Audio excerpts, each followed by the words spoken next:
Hi, what's up mga chong, and welcome po dito sa ating channel, and it's nice to be back here again to react chong, no? At tayo po ay may react chong ngayon ay bago tayo mag-umpisa ay atin munang batiin ang ating overseas Filipino worker.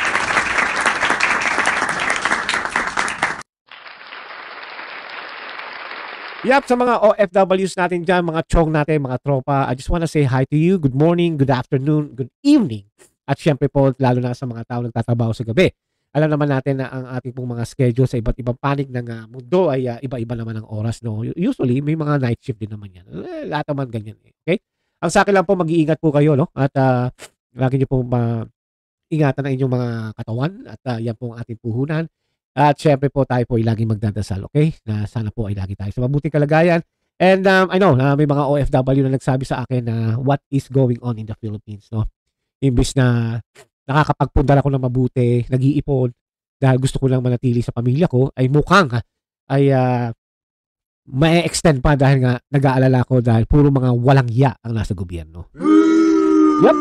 Kaya masasabi ko na lang sa inyo mga OFWs, if you can hold yourself, no, dyan sa bansa na tinatabuhan nyo, ay might as well. I mean, come to think of it.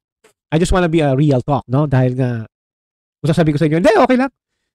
Uwi kayo at magano kayo, doon na lang kayo, di ba? Pero sa hirap ng buhay sa Pilipinas, hindi ko dinidiscourage yung mga OFW, but I'm just trying to tell you the truth kung ano nangyayari sa ating bansang Pilipinas. And unfortunately, no, yung high spirit natin, pride sa ibang bansa, ay mukhang nawawala na at unti-unting nawawala. Simula nung nawala rin si Tatay Digong. Di ba? Kaya sa akin na lang po mga OFWs, if we can.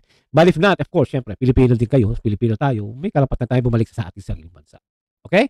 Alright, bago tayo magpatuloy ulit, ay gusto ko po sanang ipaalala po sa inyo, no, sa darating na halalan sa 2025, ang ating pong Mr. Senator Marcoleta. Yan.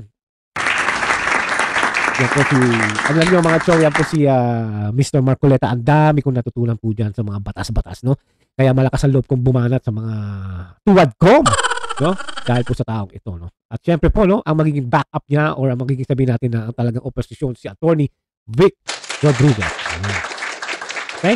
Alright. Okidoki. Diyan muna. Teka muna. Yan. Thank you mo, guys. No?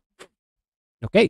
Ang ating pong pag-uusapan ngayon, mga chong, ay tungkol po sa isang taong bobo.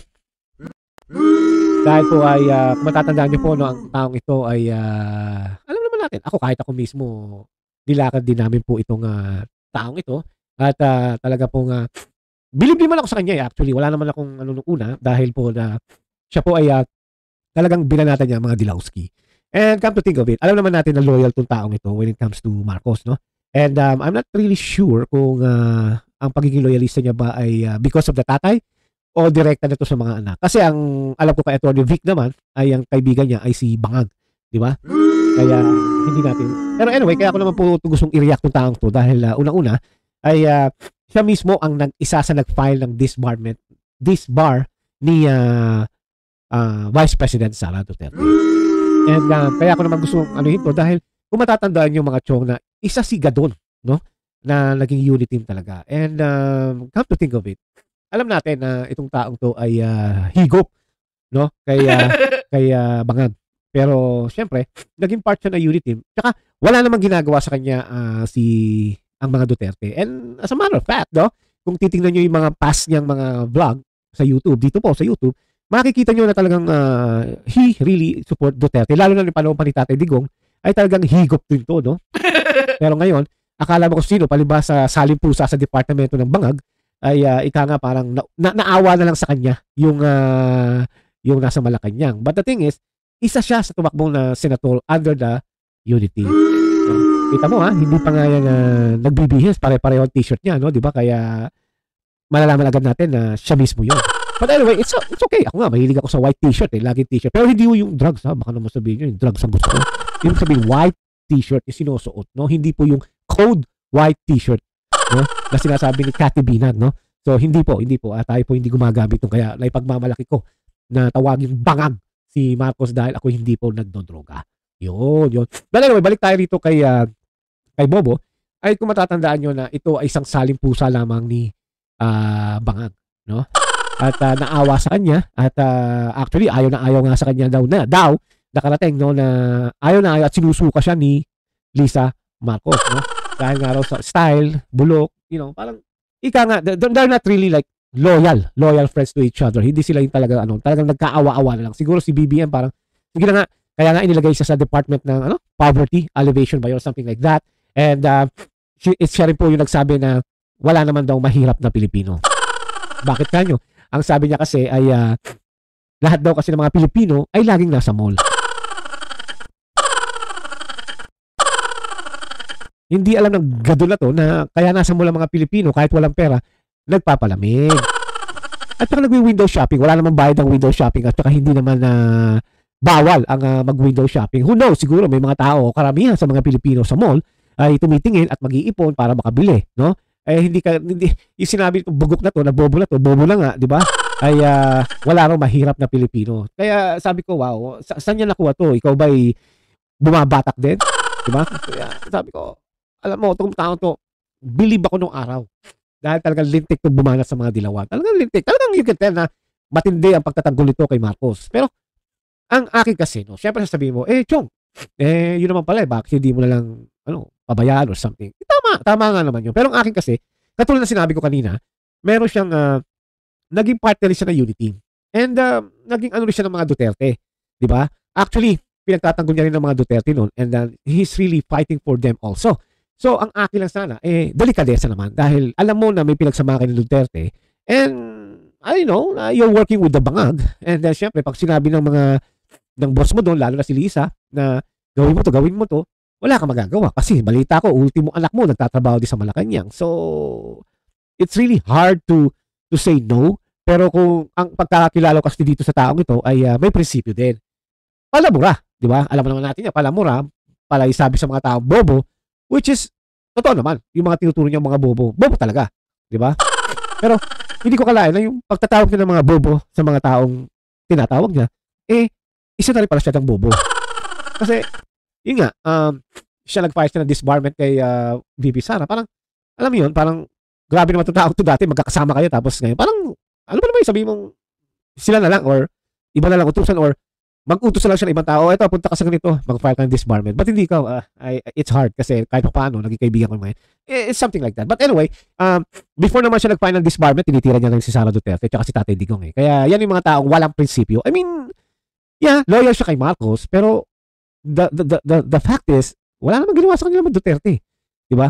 So parang, I don't know, parang yung delikadesa ba? No, i-inbox nyo nga sa akin how you gonna say that. Pero para sa akin, parang, dati mong nakasama naman at wala namang binabanat sa'yo. And the only thing I understand is tauhan ka ni Bangag. Pero I think there's a way. Dahil sekretary ka, pwede mo naman siguro iutos siya sa mga bata mo sinusweldoan din ng gobyerno, di ba? So, parang, I don't know, for me, parang it's hard to accept na itong taong to na dati nagtatanggol sa mga Duterte rin, ay ngayon, siya pa mismo nag-file instead na, alam mo na, parang sabi, ba't gano'n, di ba? Marami naman dyan na pwede, no? Ako naintindihan ko, mga Dilawan, NPA, I understand that. Pero itong tao to, parang, sa ngayon, parang, bakit, di ba? Hindi ba sana kung matagal na talaga siyang hindi nag-aano sa mga Duterte noon, hindi niya pinagmamalaki mga Duterte noon, okay lang. Pero meron din di ba? Kaya, yun. Kaya nga, ito nga, ay, pinakita lang sa video, kung na siya mismo ang nag-file ng disbar kay BP. Oh, pila-pila. Morning, no? Oh.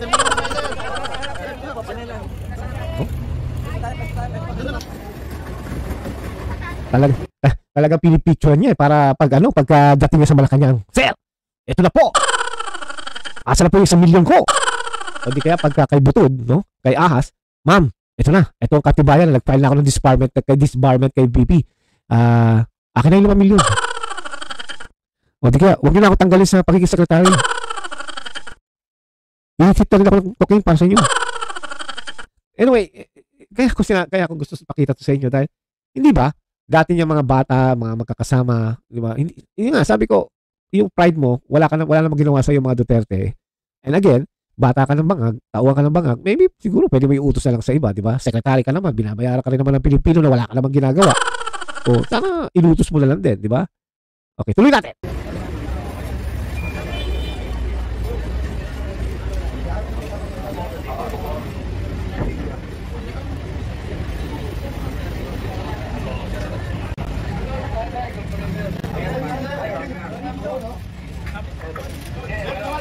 officially received. Ito yung aking letter complaint for disbarment of Vice President Inday Sara Duterte Capio. It has been officially received by... Ito ang ibig sabihin, no? Naalala ko noon na isa sa abogado, I think it was Attorney Topacio, na sabi niya na kapag nag-file ka ng disbarment sa isang tao, kasi nga, sabi niya nga, kahit sino naman no, na pwede ka mag-file ng disbarment. No? Pero you don't have to, to expose, no, to show off. No? Sa'yo na lang yon. Kasi parang, I'm not sure kung this is really illegal. I'm not really sure. Narinig ko lang yung sinasabi ni Atty. Topacio. Pero, hindi nga tama yung pinakita niya pa. Sana nag-file na lang siya. Tama nga naman. No? Kung sinusunod niya ang utos sa kanya ni Bangag at saka ni Butob, ay sana nag-file na lang siya and then that's it. Pero ito, pinakita niya talaga. Kaya, ito yung tinatawag na makakapal talaga yung mga buka. Okay? Anyway, ganoon talaga. At pag nakakatikim na ng konting pwesto sa Malacanang kung saan, nag-iiba talaga ugali. No? Mahirap talaga humanap ng mga Pilipino na kahit na nagkaroon ng pwesto ay hindi pa rin nagbabago, bagkus ay tumutulong pa sa Pilipino. The Supreme Court, as shown by the... Ang hindi ko rin maintindihan itong taong to, no? Ay bakit alam niya pala na ang pagka nag-file ka ng disbar, kasi abogado rin siya dati, no? Disbar din siya. Kaya gusto niya isama si BP Sara kung gusto niya. No, pero I don't think na madidisbar si Sara. I don't think so. Pero ibig sabihin, gusto niya mandamay. No? Parang, BP, sama ka na sa akin, disbar din. Kasi mga chong kawawa to si Gadon. Pagka nawalan to ng trabaho, natanggal ang Malacanang, yung mga tao doon, wala to. Magbablog na naman to. Magsasalita naman to ng bobo. Ay, tao nga naman. Stampad, bearing the date November 27, 2024. Yan.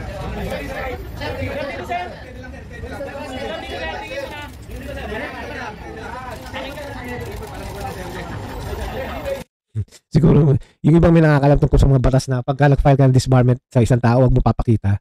Siguro yung kaya, sir, ito nga, sir, dito. Siguro yung bulong ng mga cameraman, tatanga-tanga talaga tong bobo na to. They're making him like a clown. Oh, narinig niyo? Yun. Kawawa naman. But anyway, itong si Gadon kasi, katulad nga sinabi ko kanina, siya yung tipong talagang palabas ng mga Dilawski, no? Kahit sa mga Pinklawan, kaya Robredo, lintik niyang murahin din yan, no? Kaya naman gusto ko lang ipakita yung kanyang mga nakaraan kung paano niya tirahin ng mga Dilawan. Ito. Sample lang po ito, mga chong. Nang maintindihan niyo kung sino itong si Gadon, no? Hindi ko lang kung may tama sa ulo.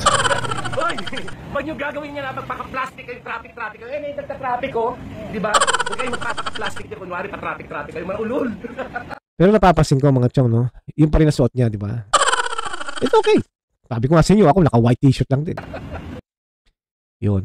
Kaya naman, di ba? Kaya naman siya na disbar dahil nga po sa saan ba to? Dito kay Robles, no?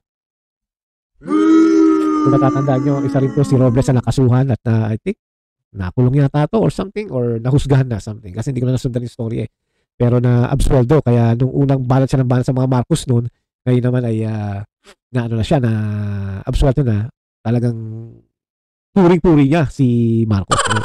So it's really funny pero kay Duterte gigil na gigil yan, no? Pero anyway kaya kung binanggit hindi naman siya ang topic natin ay dahil nga po ito ang nag-file kaya na-disbar isa yata to o na-disbar itong si Colocoy sa pagkaabogado. Journalist Riza Robles files complaints against notorious lawyer Larry Gadon over a vicious video sexually harassing the journalist. Her complaints against Gadon include 1 count each of libel, cyber libel, and violation of the Safe Spaces Act. Robles says while she supports calls for the decriminalization of libel, Gadon's verbal attack against her was, quote, so egregious or outstandingly and appallingly so shocking and horrific. The video in question shows Gadon, senatorial candidate of Bongbong Marcos, inside a car cursing Robles repeatedly and suggesting she has intercourse with a dog. Gadon attacked Robles after the journalist posted critical comments about Marcos' Sam's conviction. The Supreme Court acted on its own and suspended Gadon's license to practice law indefinitely. While Gadon already apologized to women who were offended by the video, Robles says the senatorial aspirant never apologized to her. Yun. Ito yata yung ipapakita ko sa inyo yung dahilan kung bakit siya natanggalan. Biro nyo sa kakamura niya, di ba? Natanggalan siya ng lisensya. Laking bagay din yun. Ito. Hoy, Riza Robles, pukin ang ina mong hindot ka, putang ina mo. Ano pinagsasabi mo hindi nagbayad si BBM ng taxes? May certification yan galing sa BIR. Pukin ang ina mo. Hindot ka, putang ina mo, Riza Robles. Magpakantot ka sa aso. Pukin ang ina mo. Hindot ka, putang ina mo. Yun. Dahil sa kakapuking inyo mo, ay nawala lang po siya ng lisensya and he needs to work. That's why nasa Malacanang siya ngayon. Higop siya ngayon doon. In that way, hindi siya mawala ng trabaho. Balita ko, 300,000 ang sweldo niyan. Siyempre, iba pa yung kickback, no? Alam mo naman, sa mukha pang lang yan, di ba? But anyway, ito yung video niya. Yan. At ulitin ko lang, no? Kaya ang masasabi ko lang kay Mr. Gadon ay ito.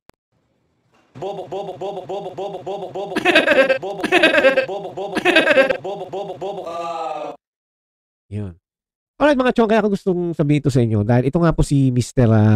Gadon ay talagang what do you call this, ay isa sa naging unit team and isa siya sa naging haligi nito and not to think of it, talagang loyal siya kay BBM and wag na nating maliitin yun, no? I guess he's a true friend to BBM or what, I don't know, but the thing is naging kaibigan niya rin ng mga Duterte and I don't think Duterte hit him, no? Yung parang tinira rin siya in words or something.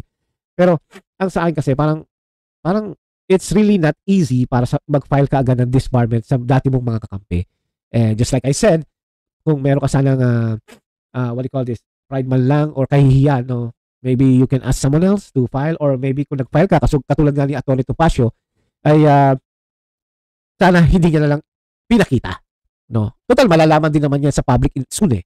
Pero siya talagang he really show off na I file a disbarment case for VP Sara. So, it's really parang it's not annoying, parang hindi naman natin pwede sabihin baligbing siya eh. Dahil nga na siya eh, parang loyal Marcos na talaga siya noon. Again, hindi ko lang alam kung nag-upit sa yung pagiging loyalist niya because of the tatay o si BBM na talaga. I'm not sure kasi hindi ko naman naano masyadong past niya. But the important is siya ay loyal kay Marcos. Ang ko lang talaga, ang aking reaction dito is naging kasama niya rin yung mga Duterte. So, sana naman lang, sa tulad nga sinabi ni Atty. Topacio, okay lang naman nang mag-file ng disbarment sa isang tao na kung alam mo may ginawa, pero hindi mo dapat pinakita.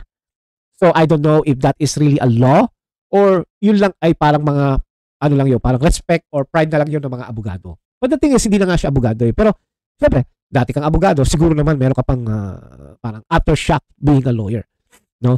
The thing is also, hindi na yata itong mga kabalik sa pagka-abogado dahil talaga nag-decide na ang Supreme Court na wag na siyang bigyan ng lisensya. Kaya siguro, she is just a private effort na individual. Kaya nga ngayon, I guess, hindi ko rin siya masisi dahil yung anak niya nagtatrabaho rin sa Malacanang. So, they have to sip-sip, no? To the Marcos, even though mali na. And I'm sure siguro, may natitira pa naman siguro kabaita itong taong to, unless hindi na matino, ay siguro napipilitan na lang. But again, hindi ko naman siya pinagtatanggol dito dahil hindi ko rin naman gusto yung ginawa niya na nag-file siya ng disbarment kay, para kay Sara. Sana nga lang, again, iba na lang ang inutusan niya na mag-file or sana nag-file siya, patago na lang dahil yun na nga sabi ni Atty. Topacio, you don't show that. Mag-file ka, quiet ka lang, that's it. And let the court do it. Something like that. Anyway, mga chok, kaya ako naman ito dahil dito pa lang ipinakikita talaga na ang unit team talaga ay wala na, no? And sino ba ang tatamaan ulit dito? Ang ating mga kapwa Pilipino. Mga chong, ang akin ay ang nadadamay lang talaga dito ay ang Pilipino. Hindi naman sila, no? Hindi naman sa mga Duterte, hindi naman ang mga Marcos. It's all about the Filipinos. Kaya the only thing that we can do for now, no? Dahil alam naman natin na nagkakagulo na sa Pilipinas, puro mga people power na. I mean, hindi pa naman talaga sobra na people power, pero ang atin lang kasi ay since nag-aaway na sa magulong politika sa ating bansa ay ang Pilipino nagsasuffer. Ang atin lang kasi hati na rin naman ang paniniwala ng mga tao. Pero the problem kasi yung mga hindi naman aktibo sa mga politika ay kung ano na lang ang trending. No, yun na lang ang sinusunod nila. Hindi na nila nire-research, hindi na nila sinasabi bakit ganun, bakit ganito. Mga chong, ang akin lang naman is malapit na naman ang eleksyon and we need to put someone na alam natin na maka-Pilipino. Marami yan eh. Hindi lang natin nire-research mabuti. And ang problema sa ating mga Pilipino kasi binoboto natin ang popularidad ng tao. Hindi muna natin tinitingnan ano ba ginawa niyo nakaraan or kung bago, ano yung pwede niyang magawa. May utak tayo mga Pilipino. Hindi naman tayo mangmang. We can give time. Kasi hindi natin pwede sabihin na ay hindi, wala akong pakialam dyan. Basta ako trabaho lang, uwi na ako ng bahay, tutulog na ako na o manonood ako ng Netflix. Hindi naman ganoon. Kasi sa ngayon ikaw, mayroon kang ganyan. Pero you have to think about the future ng ibang tao, mga kabataan. Diba? Kung magiging madamot ka sa paniniwala na ito yung boboto ko dahil ito yung tutulong sa akin. In the future, paano naman yung mga sumunod sa'yo? Diba? Hindi lang naman ikaw ang tao eh. Diba? At lalo na kung may pamilya kami, anak ka, pamangkin, inaanak, apo. Kaya sana itigil na natin yung, ay, okay lang, basta ako trabaho. Anong pakialam po dyan? I know. Hindi naman kayo pinipilit na sumali kayo sa politika eh. All you have to do is pick someone na alam yung matino. Wala namang matino dyan na perfectong tao na politiko eh. Lahat na may kademonyohan din sa mga ulo. Pero ang akin lang naman, yung at least minimize naman, di ba? Sabi nga nila, get the lesser evil, ika nga. Kung ano may words na yun, sentence na yun. No? Huwag na tayo magpadala sa mga popularity. Yung, kasi si ganito, si ganyan. Sa dynasty naman, political dynasty, tingnan natin kung yung pamilya na yun, may nagagawa. Di ba? Siyempre, ang mga Duterte. Sila mismo, alam naman natin na may napatunayan na sila sa kanilang bayan. May pagmamalaki na nila yun. Di ba? So, sana mga tiyo, kung pipili tayo ng kandidato, ay sana ay yung taong pwede naman tumulong. Kahit konti lang. Kahit ganun lang. Di ba? Huwag na tayo magpa-locos katulad ng matuwad ko. Di ba? It's not worth it. Tayo rin ang nahihirapan. Sila pasalap sa buhay. Aircon. Di ba? SUV, 18,000 Cadillac, si Abante. May baril pa. Hindi ko lang kung marunong siyang gumamit. Anyway, at sana po ay ma-realize ng mga Pilipino na it's about time. Baguhin naman natin ang sistema. Okay? Alright, hanggang dito na lang po at sana po ay nagustuhan nyo, no? Ang ating topic for today, ang aking reaction ay sana po ay mag-comment kayo, no, sa inbox kung ano masasabi nyo. Pwede rin kayo mag-react and we can forward it and we can explain it on the next video. Okay? Alright, hanggang dito na lang po, no? At sana po ay kayo'y mag-iingat, no? At wag po tayo padalos-dalos, lagi po tayo magdarasal kay Lord. At syempre po, no, sa akin, suportahan natin tong ating Vice President Sara dahil naniniwala ako na wala siyang ginawang masama. Hindi siya perfecto, okay? She's just not perfect. Nanununtok lang siya ng mga sheriff. Pero ibig sabihin, kitang-kita nyo naman kung gaano siyang kasimpleng tao. Okay? Sabihin nyo na, oh, pakitang tao lang yan. And then prove it. Pakita nyo na pakitang tao lang ang Sara Duterte. Diba? Pero para sa akin, again, she's not perfect, pero siya ang pwede nating asahan para sa ating mga Pilipino. Okay? Alrighty, hanggang dito na lang po at sana po again, please subscribe kayo, like, at sana naman po ay i-notify kayo, i-press yung notification bell, at mag-comment kayo, yun ang gusto ko, mag-comment kayo dito sa inbox dito sa comment section, okay? Alrighty, hanggang dito na lang, and I'll see you again soon. Bye-bye.